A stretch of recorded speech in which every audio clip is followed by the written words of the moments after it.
Cette impression à présent que l'on ne peut plus rien manger sans craindre pour sa santé, un guide met les pieds dans le plat sur la question des additifs alimentaires, E102, E215, E622, à chaque fois la lettre E, puis 3 chiffres. Des colorants, des conservateurs, des exhausteurs de goût, des antioxydants se cachent dans nos aliments. Bonjour Anne-Laure Denance. Bonjour. Vous êtes docteur en pharmacie, diplômée en nutrition et vous co-signez ce livre. Vous avez piloté une gigantesque enquête. Si vraiment on veut éviter tous les additifs, franchement, on mange quoi? Alors, tout d'abord, ce qu'il faut se dire, c'est qu'en mangeant des aliments bruts, des aliments le moins transformés possible, on va éviter le maximum d'additifs. Après, effectivement, à l'aide du nouveau guide des additifs, vous allez pouvoir faire la part des choses entre les additifs qui posent réellement problème, qui peuvent poser réellement problème pour notre santé, et puis ceux qui ne posent pas de problème. Voilà. Bon, on va poursuivre cet échange évidemment, mais d'abord on va voir comment s'y retrouvent les consommateurs. Ces additifs, ça reste très très abstrait pour beaucoup. C'est ce qu'ont constaté Cécile Loyal et Pascal Caron. Connaissez-vous les additifs qu'on peut retrouver dans les aliments? Non, aucun. J'en ai pas la moindre idée, non, pourquoi non. Des fois, je regarde, il y a des E50, E301, et des fois, on ne sait pas trop ce que ça veut dire. Non, on ne connaît pas tous les chiffres, on n'est pas un dictionnaire.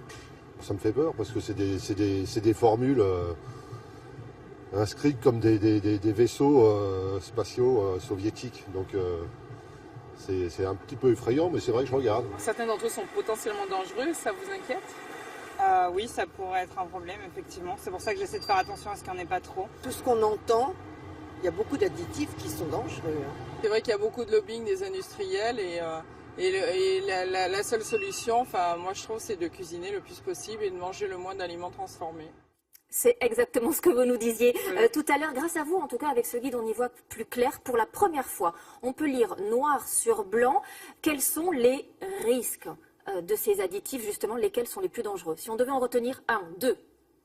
Alors, c'est vrai que sur les 338 additifs autorisés en Europe, j'en ai identifié 90 qui peuvent potentiellement poser problème pour la santé. Donc, c'est vrai que ça m'est difficile de tous vous les énumérer. On peut par exemple citer le glutamate, le fameux E621, qui est un exhausteur de goût, qui pose un certain nombre de problèmes. Qu'on trouve par exemple dans les plats préparés, qu'on peut trouver également dans les sauces. On le retrouve dans beaucoup de choses, dans les soupes instantanées, dans les biscuits d'apéritif. Et donc qui pose quand même certains problèmes de santé comme une potentielle neurotoxicité. Également, il vous engage à plus manger parce qu'il va stimuler votre appétit. Donc il y a des problèmes d'obésité derrière, problèmes de poids, d'obésité.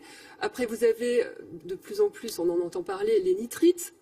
Dans le jambon, effectivement. Voilà, on dans en a le beaucoup jambon. entendu parler. C'est vrai que c'est quand même au cœur de l'actualité également.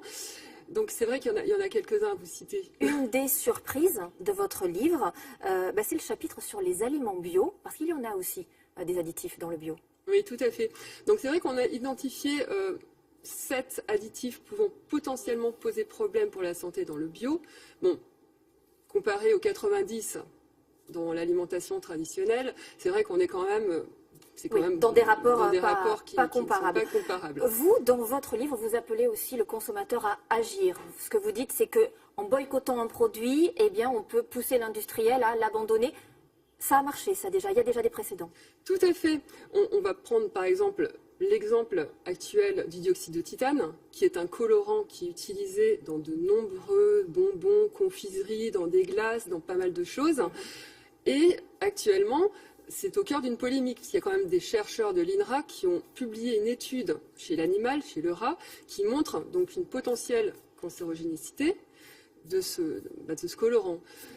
Là, il y a quand même des entreprises qui commercialisent donc des confiseries qui se sont engagées à enlever le dioxyde de titane de leur gamme. Il y a pour les nitrites aussi, pour le jambon. On a également plusieurs industriels qui se penchent sur le jambon sans nitrite. Donc le consommateur peut agir. Et c'est vraiment le message qui ressort. Voilà, tout à fait. C'est ce que vraiment je vous engage à faire. Regardez les ingrédients des aliments que vous allez consommer et choisissez les mieux Merci Anne-Laure Denance, le nouveau guide des additifs, ceux qui sont sûrs, ceux qui ne le sont pas. C'est aux éditions Thierry Soucard. Merci à vous. Merci. Je vous le disais...